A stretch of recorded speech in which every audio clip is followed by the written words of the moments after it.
میری چاروں بیویاں بانجھ تھی اور میں بہت ہی امیر ترین مرد تھا۔ میری عمر 40 سال ہو گئی تھی اور مجھے اولاد کی شدید خواہش تھی۔ ایک دن میرا دوست مجھے کوٹھے پر لے گیا اور کہا کہ یہاں ایک لڑکی پیسہ لے کر بچہ پیدا کر دیتی ہے۔ میں راضی ہو گیا۔ جب میں اس لڑکی کے پاس گیا تو میرے سر پر آسمان گر پڑا، کیونکہ میں بہت امیر تھا اور 4 شادیاں کر لی لیکن اولاد نہ ہوئی۔ پھر ایک دوست نے کہا کہ طوائف پیسے لے کے بچہ پیدا کر کے دیتی ہے۔ میں نے اس عورت کو گھر بلا کر اس کا نقاب اتارا تو میرے اوزان خطا ہو گئے، کیونکہ میں اپنے دوست کے ساتھ جس جگہ آیا تھا وہاں کی راتیں جاگتی تھی اور دن سوتے تھے۔ ہر طرف گانوں کی آواز اور ڈھولک کی تاپ کے ساتھ گھنگروں کی آوازیں بھی آ رہی تھی۔ میں اپنے دوست کے ہمراہ تیزی سے قدم اٹھاتا ہوا جا رہا تھا۔ اس وقت میرا دل بہت تیزی سے دھڑک رہا تھا۔ میں امیر شخص تھا، میرے پاس دولت کی کوئی کمی نہیں تھی، لیکن یہ بھی سچ تھا کہ میں عیاش پرست ہرگز نہیں تھا۔ بازار حسن سے مجھے کوئی غرض نہ تھا، بلکہ میں تو گردن نیچے کر کے چل رہا تھا، کہیں مجھے کوئی پہچان نہ لے، کیونکہ میرا شمار اسلام آباد کے بڑے بڑے بزنس مین سے ہوتا تھا۔ مجھے تو اپنی عزت کے لالے پڑے ہوئے تھے۔ یہ میری بہت بڑی مجبوری تھی جو کہ مجھے یہاں لے آئی۔ کافی پرانی عمارتیں تھیں، چھوٹی چھوٹی گلیاں تھیں، ہر 2 منزل عمارت سے ناچ گانے کی آوازیں گونج رہی تھی۔ عمارتوں کے باہر منہ میں پان دبائے اس کوٹھے کے لال کھڑے گاہکوں کو اپنے کوٹھے میں جانے کا کہہ رہی تھی، ساتھ ہی بے باک سے جملے بول رہی تھی: صاحب ہمارے کوٹھے کو عزت بخشیں، صاحب ہمارے کوٹھے کو عزت بخش کے تو دیکھو، آپ کی طبیعت حاش باش ہو جائے گی۔ یہ سب باتیں سن کر خفت اور شرم سے میرا چہرہ سرخ ہو گیا تھا۔ میں نے کبھی ایسی گفتگو نہیں سنی تھی۔ لگتا تھا جیسے کوئی کاروباری کپڑے کا بازار اور دکاندار اپنی چیزوں کی تعریف کر کے اسے بیچ رہا ہو۔ کیا عورت اتنی سستی ہے اور معمولی سی چیز تھی؟ بہرحال میں دل ہی دل میں دوست کی بات مان کر بہت پچھتاتا رہا۔ مجھے یہاں آنا ہی نہیں چاہیے تھا، یہ بہت بڑی غلطی تھی۔ میرا جی چاہ رہا تھا کہ میں یہاں سے واپس چلا جاؤں کہ جب ایک کوٹھے کے پاس جا کر میرے دوست نعمان کے قدم رکے تھے۔ اس سے پہلے کہ میں انکار کرتا، نعمان نے میرا ہاتھ پکڑا اور اس عمارت کی سیڑھیاں چڑھنے لگا۔ سیڑھیاں سیمنٹ کی بنی ہوئی تھی، سیڑھیوں کی دیواروں پر پان کے داغ لگے ہوئے تھے، عجیب سی بدبو پھیلی ہوئی تھی۔ ہم لوگ اوپر گئے تو صحن میں سفید چاندی بچھی ہوئی تھی اور شراب اور گلاب کے پھولوں کو ملا کر ایک عجیب سی بو کا احساس مجھے ہوا تھا۔ سامنے سفید چاندنی پر سرخ رنگ کے تکیے پر ٹیک لگائے شائقین اس لڑکی کا رقص دیکھ رہے تھے۔ وہ لڑکی پاؤں میں گھنگرو پہنے گیت اور گانوں کے دھنوں پر رقص کر رہی تھی۔ سامنے ایک کونے پر ہارمونیم اور ڈھولک والے بیٹھے تھے جو الگ ہی سے اپنا ایک راگ بجا رہے تھے۔ سامنے تخت پر ایک ادھیڑ عمر خاتون منہ میں پان لیے اس لڑکی کے رقص کو دیکھتے ہوئے پاؤں پھیلا رہی تھی۔ مجھے وہاں کا ماحول دیکھ کر وحشت سی ہوئی۔ میں نے نعمان سے کہا کہ چلو یہاں سے، مجھے یہاں کوئی بات نہیں کرنی، تو وہ کہنے لگا: ارے مرد بنو، کیوں اتنا گھبرا رہے ہو؟ یہ کہہ کر وہ مجھے اس تخت پر بیٹھی ہوئی عورت کے پاس لے گیا۔ وہ شاید نعمان کو جانتی تھی۔ مجھے اس کے ساتھ دیکھ کر سر سے پاؤں تک نعمان سے آنکھوں کے اشارے سے پوچھنے لگی: یہ کون ہے؟ نعمان نے کہا: میرا دوست ہے، اسے حسنہ سے ملواؤ، اولاد چاہیے اسے۔ اس نے ادھر میرے آنے کی فوراً اصل وجہ بتا دی۔ اس عورت نے پہلے گلدان میں پان کی پیپ پھینکی، پھر مجھے دیکھنے لگی، کہنے لگی: بیٹھو میاں، یوں کھڑے کھڑے تو بات نہیں ہوگی۔ نام سے میں وہاں رکنا ہی نہیں چاہتا تھا، بس میری مجبوری اور بے بسی مجھے یہاں لے آئی تھی۔ میں تخت کے کونے پر جا کر بیٹھ گیا۔ وہ کہنے لگی: دیکھو صاحب، میں پیسوں میں کمی نہیں کرتی، پورے سال لڑکی میرے کام کی نہیں رہتی، تیرے بچے کو اپنے وجود میں پالے گی تو ظاہر ہے کما कर तो नहीं देगी, ना इसलिए 10 लाख लूंगी, आधी रकम पहले देनी पड़ेगी। मेरा दिल अब भी अंदर से बेचैन था। मैंने एक नजर नोमान को देखा तो वो मुझे इत्मीनान दिलाने लगा। मैंने कहा कि मैं लड़की को यहाँ नहीं रखूंगा। वो कहने लगी कि 15 लाख। मैंने जेब से अपना चेक बुक निकाली और 15 लाख का चेक इसे दे दिया। मेरे लिए पैसों का कोई मसला नहीं था। इस औरत की आंखें फटी की फटी ही रह गई जब मैंने इसे 15 लाख का चेक देखा। फिर वो मुझे देखकर मुस्कुराने लगे। फिर इसने एक लड़की को पुकारा, अरे आओ चंबेली कहाँ मर गई। इसकी एक पुकार पर वो लड़की इसके पास आ गई। वो सांवली सी लड़की, चेहरे के नकोश में कशिश थी। कहने लगी, हुस्ना का गाक है, इसे कहो कि तैयारी पकड़ ले, इससे पहले कि वो चंबेली नामी लड़की हुक्म की तामीर करती है। मैंने इससे कहा कि पहले मैं लड़की देखना चाहता हूँ। लड़की खूबसूरत होनी चाहिए, मुझे बच्चा खूबसूरत चाहिए। मेरी बात सुनकर वो औरत कह के लगा कर हंसने लगी, हाँ जाकर देख लो, होश ना उठ जाए तो कहना। जा चंबेली साहब को हुस्ना का दीदार करवाओ। वो चंबेली मुझसे कहने लगी, आइए साहब। मैं खड़ा हो गया और इस चंबेली नामी लड़की के साथ चलने लगा। वो लड़की मुझे एक कमरे के बाहर छोड़कर चली गई। पहली बार मेरा दिल बड़ी जोर जोर से धड़क रहा था। इस औलाद के असूल की ख्वाहिश ने मुझे कहां से ले जाकर खड़ा कर दिया था। ऐसी हालत तो मेरी कभी अपनी बीवियों के कमरे में जाते हुए नहीं हुई थी। शायद बात जायज या नाजायज की नहीं थी, मेरे लिए जायज है। और ये लड़की अब तो मेरे बच्चे को अपनी कोख में जन्म देगी। लेकिन मेरी बेबसी थी कि मैं इस राह को चुनने पर मजबूर था। जब मैंने कमरे पर दस्तक दी तो उसने कहा, कौन है, आ जाओ अंदर। मैंने दरवाजा खोला तो सामने एक लड़की आधे घूंघट निकाले सजी संवरी बैठी हुई थी। मैंने बड़ी मुश्किल से इसे बस एक नजर देखा, फिर कमरे का दरवाजा बंद कर दिया और इसके पास आकर बैठ गया। मैंने अब तक इसका चेहरा नहीं देखा था क्योंकि वो घूंघट निकाले बैठी हुई थी। मैं इसके सामने जाकर बैठ गया, लेकिन खुद में इतनी हिम्मत नहीं हो रही थी कि इसकी तरफ देखूं। शायद मेरा ज़मीर इस बात की इजाजत नहीं दे रहा था, और वो इसलिए कि मैंने आज तक कोई गुनाह नहीं किया था। जब मुझे यूं खामोश देखा तो वो लड़की कहने लगी, क्या बात है साहिब, पूरी रात क्या ऐसे ही बैठे रहोगे। इस लड़की की आवाज ने मुझे चौंका दिया। मैंने बड़ी मुश्किल से इसकी जानिब देखा जो मेरे लिए बिल्कुल नामहरम थी। देखिए, मैं इसकी कीमत दे चुका था। मैंने बामुश्किल ही अपने हाथों से इसका घूंघट उठाया और जैसे ही इसके चेहरे की तरफ देखा तो मेरे होश उड़ गए थे। वो तो मैं एक दौलतमंद अमीर कबीर शख्स था, बाप दादा की करोड़ों की जायदाद का अकलौता वारिस। मेरी बदकिस्मती ये थी कि मैं बे औलाद था। मैं खानदानी रईस था। मेरी पहली शादी मेरे वालिदैन की पसंद से हुई थी। मेरी बीवी मेरी फुप्पोजात थी। उम्र में मुझसे 7 साल बड़ी थी, लेकिन इखलाक की बहुत अच्छी थी। मेरी शादी को 10 साल हो गए, लेकिन औलाद ना हुई। दुनिया जहान से मैंने आमना का इलाज करवाया, मगर वो मुझे औलाद ना दे सकी।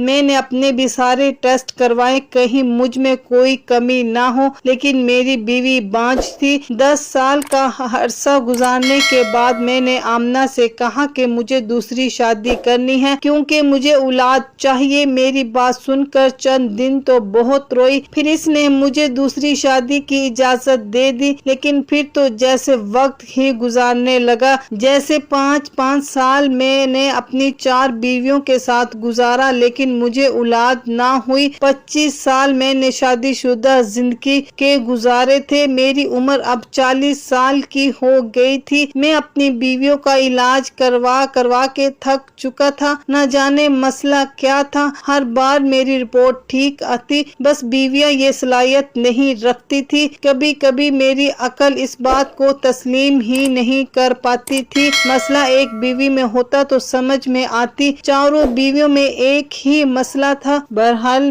अब मैं 5वीं शादी नहीं कर सकता था, इसलिए मुझे अपनी एक बीवी को छोड़ना था। लेकिन मेरी सारी बीवियां ही नेक और बहुत अच्छे इखलाक की मालिक थी। मैं कैसे इनमें से किसी एक के साथ ज्यादती करता। लेकिन उम्र के जिस हिस्से में मैं पहुंच चुका था, आगे बढ़ापा ही बढ़ापा था। इसलिए अब तो मुझे औलाद जल्द जल्द चाहिए। मैं میں نے اسی سلسلے میں جب نعمان سے بات کی تو اس نے مجھے یہ راستہ بتا دیا جو سراسر گناہ کا تھا۔ پہلے تو میں نے فوراً اسے انکار کر دیا۔ میں نے کہا کہ میں خاندانی شریف انسان ہوں، ایک طوائف سے کیوں اولاد پیدا کروں گا؟ وہ کہنے لگا کہ پھر ایک بیوی کو طلاق دے دو، تمہاری پہلی بیوی بھی اب بیمار رہنے لگی ہے۔ نعمان کی بات سن کر میں نے کہا اس وقت ہی تو اسے میری سب سے زیادہ ضرورت ہے، میں اسے کیوں چھوڑ دوں؟ وہ مجھ سے کہنے لگا کہ پھر اپنی عمر دیکھ لو، بڑھاپے میں تم قدم رکھ چکے ہو، بس وقت گزارنے کے ساتھ ساتھ اولاد ہونے کے چانسز بھی کم ہو جائیں گے۔ بات تو نعمان کی ٹھیک تھی، مجھے اولاد چاہیے تھی۔ نعمان کہنے لگا کہ جو میں بتا رہا ہوں اسے تجھے بچہ بھی ہو جائے گا اور تمہیں 5ویں شادی بھی نہیں کرنی پڑے گی، پھر تم دنیا کو کہہ دینا کہ 4 بیویوں میں سے کسی ایک سے بچہ ہوا ہے، کسی کو کچھ بھی خبر نہیں ہوگی۔ میں کافی دن تک اسی بات پر سوچتا رہا۔ اولاد کا اصول اس وقت میرے لیے بہت ضروری تھا، ورنہ میرا نام لینے والا بھی کوئی نہ ہوتا۔ پہلے تو میرا جی چاہا کہ میں اپنی بیویوں سے مشورہ کرتا ہوں، لیکن ظاہر ہے وہ مجھے کبھی بھی ایسا مشورہ نہیں دیں گی۔ میں بے حد پریشان تھا، انہی دنوں میں اپنی اولاد کے اصول کے لیے بھی پریشان تھا، اور دوسری طرف میری پہلی بیوی پہلے سے بھی زیادہ بیمار رہنے لگی تھی۔ میں اپنی باقی بیویوں سے اجازت لی اور زیادہ وقت پہلی بیوی کو ہی دینے لگا۔ خود سے 3 سوتنیں اس نے برداشت کی تھی، لیکن میری بیوی میں یہ بات تھی کہ لڑائی جھگڑے بالکل نہیں تھا، آپس میں مل جل کر رہتی تھی۔ پھر میں نے شادی کے معاملے میں اب تک کم عمر لڑکی کا انتخاب نہیں کیا تھا۔ میری باقی تینوں بیویاں بھی اچھی عمر کی تھی، کوئی یتیم، کوئی تو بے سہارا۔ میں نے شادی ایسی ہی لڑکیوں سے کی تھی تاکہ انہیں سہارا بھی مل جائے اور مجھے اولاد، لیکن قسمت کا عجیب ہی کھیل تھا کہ چاروں ہی بیویوں میں مسئلہ تھا، لیکن مجھ میں نہیں۔ میں بے حد پریشان تھا۔ میں کسی بھی بیوی کو چھوڑنا نہیں چاہتا تھا، لیکن جو نعمان نے راستہ بتا دیا تھا اسے بھی میرا دل نہیں مان رہا تھا۔ لیکن بہت سوچ بچار کے بعد میں نے آخر کار اس فیصلے پر پہنچ ہی گیا کہ نعمان کی بات مان لوں، اس میں کوئی حرج نہیں، اس لیے اس کے ساتھ کوٹھے پر آ گیا۔ لیکن جب میں نے اس لڑکی کو دیکھا تو میرے ہوش اڑ گئے تھے۔ اسے دیکھتے ہی میں نے کمرے سے باہر نکل گیا، پھر اس کوٹھے پر نہیں رکا۔ نعمان نے مجھے پکارا اور پکارتا رہ گیا، پوچھتا رہا کہ علی تمہیں کیا ہو گیا ہے، لیکن میں نے کوئی جواب نہیں دیا۔ تیز قدموں سے اس بازار حسن سے نکل کر اپنی گاڑی میں بیٹھ گیا۔ میں نے نعمان کا آنے کا انتظار نہیں کیا، ڈرائیور سے کہہ کے گھر چلو۔ پورا راستہ میں بے چینی سے کاٹتا گیا، ایک پل مجھے چین نہیں آ رہا تھا۔ گھر آ میری بے چینی بدستور قائم تھی کہ میں آج کسی بھی بیوی کے کمرے میں نہیں جا پایا تھا۔ ڈرائنگ روم میں بیٹھا سگریٹ پیتا رہا۔ آدھی رات گزر گئی اور میرے دماغ کی الجھن بڑھنے لگی تھی جب میری پہلی بیوی ڈرائنگ روم میں آ گئی۔ مجھے کہنے لگی، علی کیا بات ہے، سوئے نہیں آپ؟ میں نے ایک نظر اس کی طرف دیکھا، پھر نفی میں سر ہلا دیا۔ وہ میرے پاس بیٹھ کے کہنے لگی، آج کیا پریشانی ہے آپ کو؟ میں نے ایک نظر اس پر ڈالی جس کا میرے پیچھے 25 سال کا ساتھ تھا۔ وہ اب بیمار رہنے لگی تھی۔ میں نے اس کا ہاتھ تھاما اور کہا کہ تمہاری طبیعت کیسی ہے؟ کہنے لگی، مجھے اپنے بچنے کی امید نہیں ہے، میرے پیٹ میں بنی ہوئی رسولیاں پھٹ کر کینسر کی شکل اختیار کر گئی ہیں۔ آپ بھی جانتے ہیں، میں جانتا تھا یہ چند مہینوں کی مہمان، اس لیے اب سارا وقت اسی کے پاس گزارتا۔ میرے کندھوں پر اس نے سر رکھ دیا تو میں نے بھی اسے اپنے احسار میں لے لیا۔ میں نے کہا کہ میں سوچ رہا ہوں تمہیں لندن لے جاؤں، وہاں تمہارا علاج کرواؤں۔ میری بات پر کہنے لگی، کوئی فرق نہیں پڑے گا، وقت گزر چکا ہے میرے علاج کا، بس آپ میری خواہش پوری کر دیں، مجھے طلاق دے کر شادی کر لیں۔ اس کی بات پر میں نے اس کی طرف دیکھا تو وہ کہنے لگی، میں اسی گھر میں ایک کمرے میں رہ لوں گی، لیکن میں مرنے سے پہلے آپ کا بچہ دیکھنا چاہتی ہوں۔ اس کی بات سن کر میری آنکھوں کے سامنے حسنہ کا چہرہ گھومنے रोने लगा। मैंने इससे कहा कि मैं तुम्हें इतना बड़ा गम नहीं दे सकता, पहले ही तुम पर सौतने ला चुका हूँ, शायद इस बीमारी से तुम 2-4 हो गई। वो कहने लगी, ऐसा नहीं है, मैं तो ये समझती थी कि आप साहिबे औलाद हो जाएं, मगर ये नहीं पता था मेरा साया आपकी बाकी बीवियों को भी ऐसा ही कर देगा। ये कहकर वो रोने लगी। मैंने कहा, ऐसा कुछ नहीं है, मत ऐसा सोचो, औलाद शायद मेरे नसीब में ही नहीं थी। मेरी बात सुनकर वो कहने लगी, आपने शादी हमेशा बेसहारा लड़कियों से ही की है ताकि आपकी कोई नेकी अल्लाह को पसंद आ जाए, तो फिर रात की इस ज़ाइफ खाने से क्यों भाग कर वापिस आ गए। इसके मुंह से ये सुनकर मुझे हैरत का झटका लगा। मैंने कहा कि तुम्हें किसने बताया मेरी बात। इसने एक गहरी सांस ली और कहने लगी, वो छोड़ दे, मेरी बात का जवाब दे। मैंने कहा कि मेरा दिल नहीं माना, क्योंकि वो तवाइफ है, फिर बहुत कम उम्र है, बस 18 साल की लड़की है। इसे देखकर तो मुझे इस पे तरस आ सकता है। पता नहीं इस कम उम्र में इस बेचारी से ये घटिया काम क्यों लिया जा रहा है। मैं इसलिए वहाँ से वापस आ गया था। वो लड़की 18 साल से बड़ी ना थी, बेशक बेहद हसीन थी, मगर कम उम्र थी। अगर मेरी शादी के बाद मेरी बेटी हो जाती तो शायद इस लड़की से भी ज्यादा प्यारी होती। मेरी बीवी कहने लगी, इसी से निकाह कर लें। अली, इसकी बात पर मैंने कहा कि होश में तो हो तुम, एक तवाइफ कब किसी से शादी करती है, फिर इसकी मालकिन मुझे ये कदम क्यों उठाने देगी, फिर वो बहुत छोटी है, इसके पास जाते हुए मुझे शर्म आई थी। मेरी बीवी कहने लगी कि हो सकता है आप इसे इस कोठे से आजाद करवाने में कामयाब हो जाएं, तो अल्लाह आपको साहिबे औलाद कर दे। अपनी बीवी की बात सुनकर मैं चुप सा हो गया था। कुछ दिन इसी बारे में सोचता रहा, फिर ये सोचकर मैं इससे निकाह कर लेता, क्या पता अल्लाह को मेरी यही बात पसंद आ जाए और मुझे औलाद हो जाए, हुस्ना भी इस कोठे से बच जाए। मैं अगले रोज ही कोठे पर पहुंच गया। मेरी नियत इस लड़की को इस माहौल से निकालने की थी। मैंने 1 करोड़ का चेक इस औरत के हाथ में रख दिया। वो कभी मुझे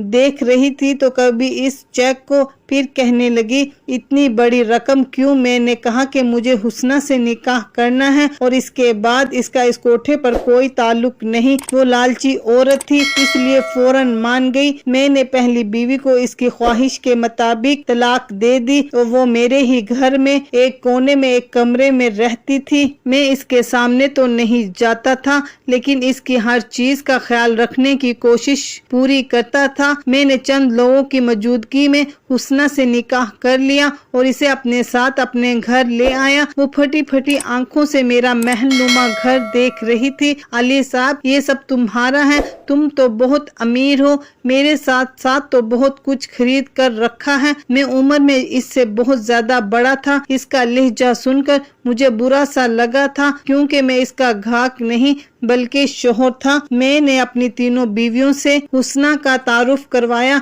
फिर इसे अपनी पहली बीवी से मिलवाया। आखिर में मैंने अपने तीसरे नंबर की बीवी से कहा कि वो इसे मेरे कमरे में छोड़ आए। मैं ड्राइंग रूम में सिगरेट पी रहा था। न जाने क्यों कमरे में जाने की मेरी हिम्मत नहीं हो रही थी। मेरी पहली तीनों बीवियां बाकिरदार नेक सीरत की मालिक थी और ये लड़की इसकी जिंदगी में आने वाला पहला मर्द न था। हमदर्दी अपनी जगह, लेकिन एक बीवी के रूप में कबूल करना आसान काम नहीं था। लेकिन औलाद की खातिर में ये कड़वा घूंट भी पीने को तैयार था। मैंने सोचा शायद अल्लाह को मेरी ये नेकी पसंद आ जाए। मैं अपनी हिम्मतों को जमा करके कमरे में गया। इस वक्त तक हुस्ना सो चुकी थी। वो बहुत ही कम उम्र थी।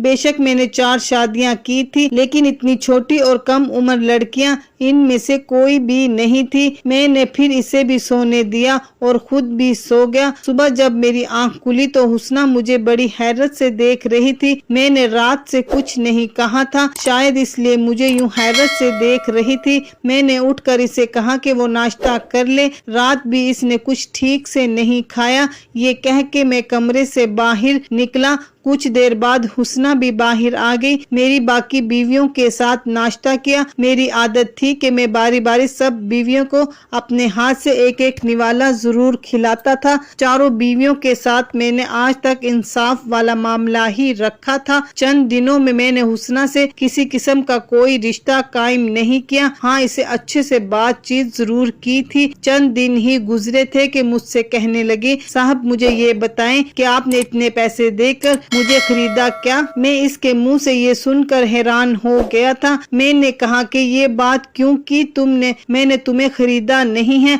बल्कि तुमसे निकाह किया है। मुझे इसकी ये बात बहुत बुरी लगी थी तो कहने लगी, मैं जानती हूँ निकाह से पहले 1 करोड़ की रकम आपने अदा की है। मुझे तो लगा था कि आप एक रात भी सब्र नहीं करेंगे, मुझसे अपने पैसे वसूल करने की कोशिश करेंगे, लेकिन आप तो मैं इस बात सुनकर हैरान हो गया। इसकी बात पर मुझे शदीद गुस्सा आने लगा। वो मजीद ऐसा ही कुछ बोलती तो शायद मैं इसके मुंह पर कोई थप्पड़ ही जोर से मार देता, लेकिन वो चुप हो गई थी। मैंने कहा कि तुम मेरी बीवी हो, समझी, कोई बाजारू नहीं। ऐसी बात मुझसे मत करना। और ना चाहते हुए मेरा लहजा बुलंद हो गया।